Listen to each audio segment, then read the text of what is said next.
Hello दोस्तों, जैसा कि आपको पता होगा डिवॉर्मिंग करना हमारे डॉग के लिए बहुत ज़्यादा असेंशियल होता है। आपके पास एक डॉग ही क्यों ना हो, कैट ही क्यों ना हो या कोई लार्ज एनिमल ही क्यों ना हो, डिवॉर्मिंग एक असेंशियल रोल प्ले करता है आपके एनिमल्स के अंदर। लेकिन कई बार आपने देखा होगा डिवॉर्मिंग करने के बाद आपके डॉग की बॉडी के अंदर कुछ ऐसे साइड इफेक्ट्स नजर आते हैं। तो आज की वीडियो में हम यही चर्चा करेंगे कि वो कौन से ऐसे साइड इफेक्ट हैं, बेसिकली पोटेंशियल साइड इफेक्ट्स के बारे में आज हम बात करने वाले हैं। अब आपके दिमाग में ये बात आएगी कि यार अगर मैं डिवॉर्मिंग कर रहा हूँ, डिवॉर्मिंग से साइड इफेक्ट आ रहे हैं, तो मैं अपने डॉग की डिवॉर्मिंग कर ही क्यों रहा हूँ। यही आपकी थ्योरी गलत हो जाती है, यही आपका माइंडसेट गलत हो जाता है। डिवॉर्मिंग करना आपके डॉग के लिए या आपके पास कोई भी एनिमल ही क्यों ना हो उसके लिए बहुत असेंशियल होता है। अगर आपने अपने डॉग को या कैट को डिवॉर्म नहीं किया है तो आपके डॉग की बॉडी के अंदर बहुत सारे इन्फेक्शन होने के चांसेस बढ़ जाते हैं। जनरली कॉमन सिम्टम आपको देखने को मिलेंगे, उसमें बेसिकली आपको ये लगेगा कि आपका डॉग वॉमिटिंग कर रहा है, तो वो भी हो सकता है कि कीड़ों की वजह से, बेसिकली पेट के अंदर कीड़े पाए जाते हैं, इंटेस्टाइन में कीड़े पाए जाते हैं, उनकी वजह से आपका डॉग वॉमिटिंग कर देता है।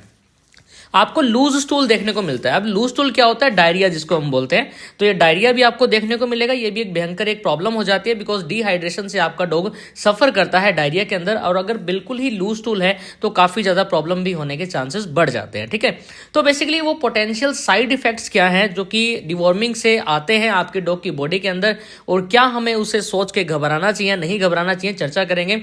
तो सबसे पहला साइड इफेक्ट आपको देखने को मिलेगा डाइजेस्टिव डिस्टर्बेंस।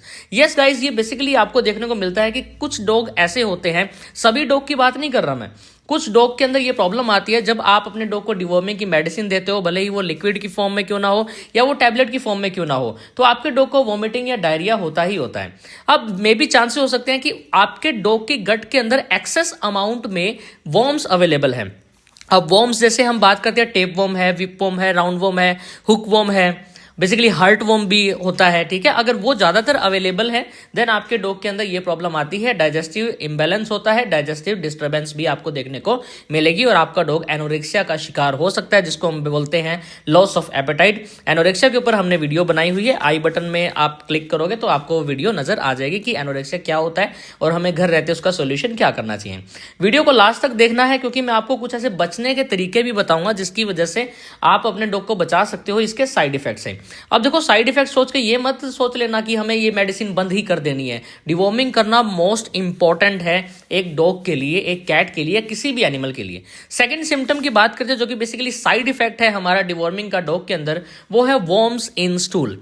आपको क्या लगेगा कि जो डॉग पोटी कर रहा है या जो स्टूल पास आउट कर रहा है उसके अंदर आपको कीड़े नजर आएंगे। अब बेसिकली कीड़े तो आपको देखने को मिलते हैं, जैसा कि आपने कई वीडियोस के अंदर भी देखा होगा, आपको राउंड वॉर्म्स नजर आए होंगे पोटी करते हुए। जब आप डॉग को देखोगे ना तो उसकी पोटी के अंदर राउंड वॉर्म्स नजर आएंगे, टेप वॉर्म भी हो सकते हैं। तो ये साइड इफेक्ट भी देखने को मिलता है, तो घबराना नहीं है, ये मेडिसिन बल्कि अच्छा काम कर रही है और अच्छा उसका रिजल्ट है, इसलिए ये कंडीशन डेवलप हो रही है।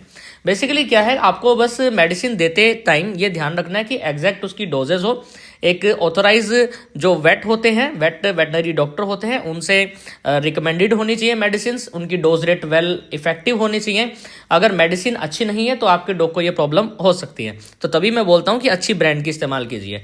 थर्ड नंबर पे आता है फैटीग। आपका डॉग बहुत ज्यादा फैटीग रहेगा, बेसिकली टायर्डनेस उसकी बॉडी के अंदर देखने को मिलेगी, यानी थकावट नजर आएगी। तो ये एक साइड इफेक्ट है, कॉमन एक साइड इफेक्ट है जिसमें आपको ये देखने को मिलता है, बिकॉज जो मेडिसिन आप दे रहे हो वो मेडिसिन आपके डॉग की बॉडी के अंदर काम करेगी, अपना मैकेनिज्म ऑफ एक्शन कंप्लीट करेगी, डॉग सिस्टम के ऊपर काम करेगी, और डॉग सिस्टम को उस माहौल में एडजस्ट होने के लिए थोड़ा टाइम लगेगा, जिसकी वजह से फैटिक से सफर करना पड़ सकता है आपके डॉग को।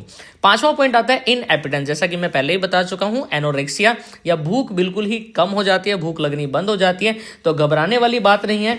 अगर लंबे टाइम तक ऐसा हो रहा है तो आपको कुछ लीवर सप्लीमेंट्स अपने डॉग को देने हैं जो कि लीवर को सपोर्ट करेंगे, और कोई भी अगर टॉक्सिन जनरेट हुआ है तो उसको डिटॉक्सिफाई करने में मदद करेंगे और पैरासाइट को एलिमिनेट भी कर देंगे। ठीक है, तो ये इनएपिटेंस भी आपको साइड इफेक्ट में नजर आएगा।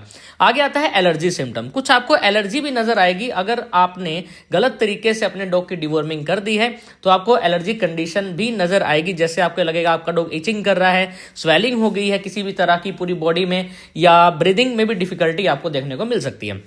अगर ये 5 साइड इफेक्ट आपको नजर आ रहे हैं तो जहां से आपने डिवॉर्मिंग की मेडिसिन रिकमेंडेशन ली है अपने डॉक्टर से, उनको कांटेक्ट में जाके उनसे कांटेक्ट कीजिए, उनसे बारे में ये साइड इफेक्ट के बारे में चर्चा जरूर कीजिए। ठीक है, अब मैं बात करता हूं कि इन साइड इफेक्ट से बचने का क्या तरीका है। स्पेशली क्या है, आपको एक प्रॉपर डिवॉर्मिंग मेडिसिन चूज करनी है। सबसे पहला नंबर पॉइंट ये है, आपको वेटनरी डॉक्टर से एक अच्छी वेल अमाउंट की डोजेज सिलेक्ट करवानी है अपने डॉग के लिए according to body weight and age factor of your dog.